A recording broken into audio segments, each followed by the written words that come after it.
Welcome back. Bulletin میں بات کریں گے نواب شاہ کی، جس کے قریب دریائے سندھ کے حفاظتی بند میں مڈ منگلی کے مقام پر بڑا سیلابی ریلا گزر رہا ہے، جس کے باعث اس بند کو انتہائی حساس قرار دے کر ریڈ الرٹ کر دیا گیا ہے۔ اس بارے میں مزید جانتے ہیں، ہم نے رابطہ کیا ہے جیو نیوز کے نمائندے انور شیخ سے۔ انور، بتائیے گا کہ یہاں سیلاب کی کیا صورتحال ہے اور حفاظتی بند میں جو کٹاؤ پیدا ہوا ہے اس کے خطرے کے پیش نظر کیا انتظامات کیے گئے ہیں؟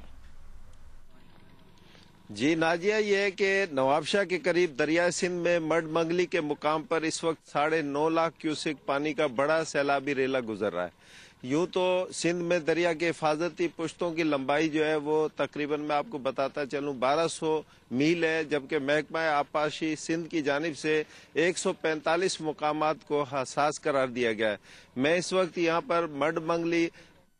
بند پر موجود ہوں، جو کہ انتہائی حساس قرار دیا جا چکا ہے اور دریا کے کنارے پر حفاظتی انتظامات بھی کیے گئے ہیں، اور یہاں پر جو ہے دریا میں کٹاؤ ہو رہا ہے، جس کو روکنے کے لیے اس وقت تقریباً آپ دیکھ سکتے ہیں کہ تقریباً 2 لاکھ فٹ پتھر یہاں پر موجود ہے۔ اس کے علاوہ محکمہ آبپاشی، ریونیو کے اہلکار، پاک فوج اور نیوی کے جوان بھی یہاں پر موجود ہیں، اور اس کے علاوہ یہاں پر پتھر اور مشینری، بھاری مشینری بھی، اور دن رات اس حساس مقام کی نگرانی کی جا رہی ہے تاکہ شگاف کے خطرے سے بچا جا سکے۔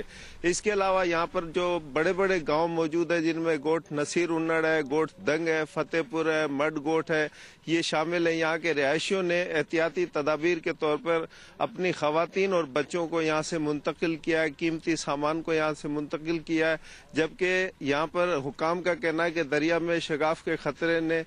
کے باعث انہوں نے یہاں اس کی نگرانی بڑھا دی ہے، جبکہ گاؤں کے افراد کا کہنا ہے کہ شگاف کے خطرے کے باعث ان کی نیندیں اڑ گئی ہے، اور اس مقام پر ان کا کہنا ہے کہ اگر شگاف پڑا تو نہ صرف قومی شاہراہ کو بلکہ سکرنڈ کو بھی جو ہے وہ خطرات لاحق ہے۔ اچھا انور، یہاں پہ یہ بھی بتائیے گا، آپ نے کہا کہ بال بچوں کو یا مال مویشی کو جو ہے محفوظ مقامات پر منتقل کیا گیا ہے، کیا کوئی ہنگامی وارننگ جاری کی گئی ہے؟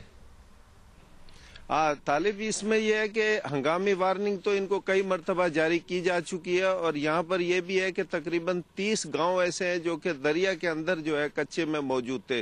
تو وہاں پر بھی لوگوں کو منتقل کیا گیا۔ اب بھی نیوی کے جوان جو ہے وہاں لوگوں کو نکال رہے ہیں، لیکن وہاں کے لوگوں کا کہنا ہے کہ ان کا سارا زندگی کا جو سرمایہ ہے وہ ان کے مویشی ہے، تو وہ اس کو چھوڑ کر جانے کو تیار نہیں ہے، اور یہی سب سے بڑا مسئلہ۔ وہ کہتے ہیں کہ جب تک ہمارے مویشی یہاں سے منتقل نہیں ہوں گے وہ لوگ وہاں سے نہیں جائیں گے۔ اور اسی سلسلے میں کل یہاں پر جو ہے جی او سی حیدرآباد میجر جنرل شوکت اقبال نے بھی ایک بریفنگ میں شرکت کی تھی، اور ان کا بھی یہی کہنا تھا کہ ہماری سب سے بڑی ترجیح جو ہے وہ انسانی جانوں کا ضیاع ہونے سے روکنا اور شگاف کے خطرے سے بچنا ہے۔ ان کا کہنا تھا کہ اگر دریا میں کہیں بھی اگر کٹ پڑا تو اس کی وجہ سے، اس کٹ کی وجہ سے بہت بڑا نقصان ہوگا۔ اور یہاں پر یہ بھی آپ کو بتاؤں کہ اس جگہ سے تھوڑی دور پر میکارو بند بھی موجود ہے، جہاں پر کئی مرتبہ دریا میں جو ہے رساؤ ہوا ہے، اور اب بھی جو ہے وہ پانی کا وہاں کئی مرتبہ رساؤ جاری ہے۔ اور یہاں پر لاکھاٹ ایک مقام ہے جہاں 2 روز قبل ایک بڑا شگاف پڑا تھا، لیکن وہاں علاقے کے ہزاروں افراد وہاں پر پہنچے۔ محکمہ آبپاشی جی، آپ نے کئی علاقوں کا بتایا انور شیخ، بہت شکریہ آپ کا۔